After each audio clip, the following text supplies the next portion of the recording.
Dottor Leonardo Russo, noto endocrinologo agrigentino, afferma che grazie alla generosità di quanti sino ad ora hanno partecipato alla gara di solidarietà lanciata dai professionisti sanitari riunitisi nel gruppo Agrigento non si arrende, è stato possibile acquistare 2 ventilatori polmonari presso volumetrici del valore di euro 6.000 ciascuno per fare fronte all'emergenza coronavirus. I ventilatori sono destinati al reparto terapia intensiva dell'ASP di Agrigento e saranno a disposizione di pazienti con insufficienza respiratoria. Ma l'iniziativa, afferma il dottore Russo, non si ferma qui. Molti altri presidi medici potranno continuare a essere acquistati, pertanto si invita la cittadinanza a continuare a donare e diffondere la raccolta fondi.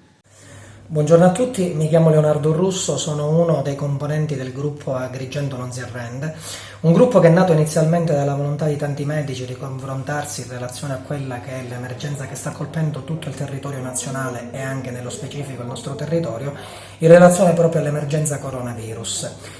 Alla luce di tutto questo abbiamo anche deciso successivamente di allargare la partecipazione a questo gruppo a tantissime altre figure, infermieri, biologi, laboratori d'analisi, farmacisti, architetti, ingegneri, tantissime altre figure nell'ambito della società civile che volevano partecipare a questo gruppo per accomunarsi a noi in relazione a quelle che sono le necessità da dover valutare in questo periodo. In primis la più grande necessità che noi dobbiamo sempre prendere in considerazione è quella di restare a casa. In questo momento è assolutamente necessario che si osservino le regole, che si stia a casa, che si evitino dei contatti ravvicinati tra le persone in maniera tale da poter ridurre al rischio la possibilità di propagazione del virus e quindi della malattia. Oltre a questo noi abbiamo valutato poi quale potesse essere la possibilità per avviare una raccolta di fondi utile in questo momento e abbiamo, grazie anche all'ausilio,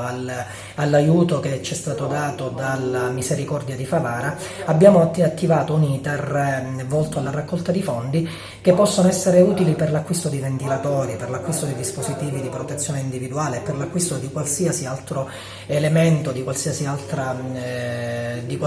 cosa che in questo momento possa essere utile a tutta la comunità sanitaria e non solo. Chiaramente questo è un percorso che stiamo seguendo e insieme a voi vi ringrazio tanto per la partecipazione, ringrazio tutti quelli che parteciperanno, speriamo che questo possa essere un ulteriore elemento in grado di poter contrastare questo problema, questa emergenza che ribadisco e che ribadiamo tutti noi, si vince intanto prima di tutto restando a casa, evitando di